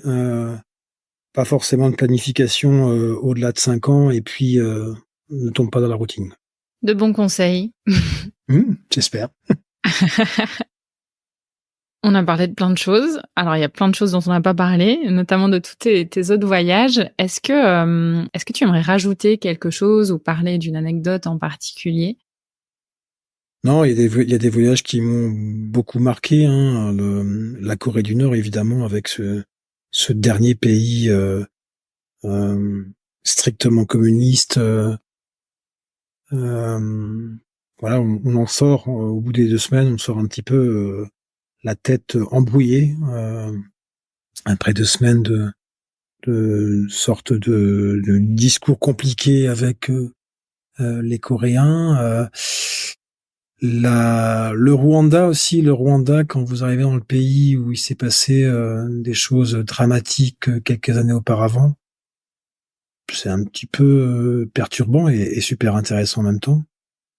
La Cisjordanie, évidemment. La Cisjordanie, je crois que c'est peut-être le pays qui m'a le plus marqué émotionnellement quand vous êtes en voiture ou au milieu du marché à moutons avec les Palestiniens et que vous voyez les Miradors et les 4x4 de militaires israéliens. On se dit mais c'est pas possible. on est où hein. Et d'ailleurs, c'est quasiment le seul pays où c'est comme ça, quoi. Et là, c'est pas évident. Quand on se fait en plus ou moins arrêter à l'aéroport de Tel Aviv parce que les vétérinaires palestiniens vous ont offert une toute belle mais toute simple assiette sur Jérusalem et que la sécurité israélienne vous envoie dans un autre espace parce qu'ils veulent inspecter que l'assiette ne contient pas de choses dangereuses ou explosives et que vous n'êtes pas forcément très bien. Enfin, que l'interview n'est pas très agréable. Enfin voilà, la Cisjordanie était. D'ailleurs, j'ai passé ensuite 2 fois ou 3 fois en Jordanie avec des relations superbes dans ce pays-là aussi. Et puis non, sinon, des petites frayeurs aussi. Je crois que c'était au nord-est du Burkina Faso, à la frontière avec le Niger, où on n'était pas loin des groupes terroristes, ou le Bénin. On y arrive avec l'OIE, on était 3 ou 2. On y arrive 2 semaines après le lancement de l'opération française pour limiter la progression des djihadistes sur le Burkina Faso. Donc là, on n'est pas forcément très fiers non plus, mais voilà. Ça fait partie de ce qu'on doit faire. S'il y avait un seul pays, si maintenant, aujourd'hui, on te disait tu peux retourner que dans un seul pays, dans les 50 pays que tu as vus, ce serait lequel? Alors, s'il y avait un seul pays, il n'y en a pas beaucoup en fait. Dans tous les pays que j'ai visités, il n'y en a pas beaucoup où je me sentirais revivre, en tout cas en famille, pour des questions de sécurité, de qualité de vie. Il y a un pays où j'accroche pas mal, c'est la Jordanie. La Jordanie, je crois que j'ai vraiment beaucoup apprécié les gens. C'est aussi sans doute lié à l'histoire de la Palestine qui est un sujet important pour moi. Voilà, je pense que c'est dans les pays, je dirais ça. La Jordanie viendrait sans doute en premier. Très bien. Écoute, Patrice, on a bien papoté. Un parcours vraiment passionnant. Je te remercie pour tous ces partages. Tu m'as mentionné qu'on pouvait te contacter éventuellement par LinkedIn pour ceux qui sont intéressés ou auraient des questions sur ton parcours. Ouais. Donc, je te remercie aussi pour ça. Et je remercie nos nombreux auditeurs qui auront écouté, j'imagine, cet épisode avec beaucoup d'intérêt jusqu'au bout. Merci d'avoir écouté cet épisode de Veto Micro. Si le cœur vous en dit, partagez-le à vos amis et à vos collègues, abonnez-vous au podcast et mettez-nous une note de 5 étoiles avec un gentil commentaire. C'est ce qui nous permet de remonter dans les classements et de donner de la voix à la profession. Si vous souhaitez participer à Veto Micro, nous suggérer des invités ou tout simplement nous écrire, faites-le sur l'adresse podcast@themavet.fr. Prenez soin de vous et à la semaine prochaine pour écouter une nouvelle façon d'être vétérinaire.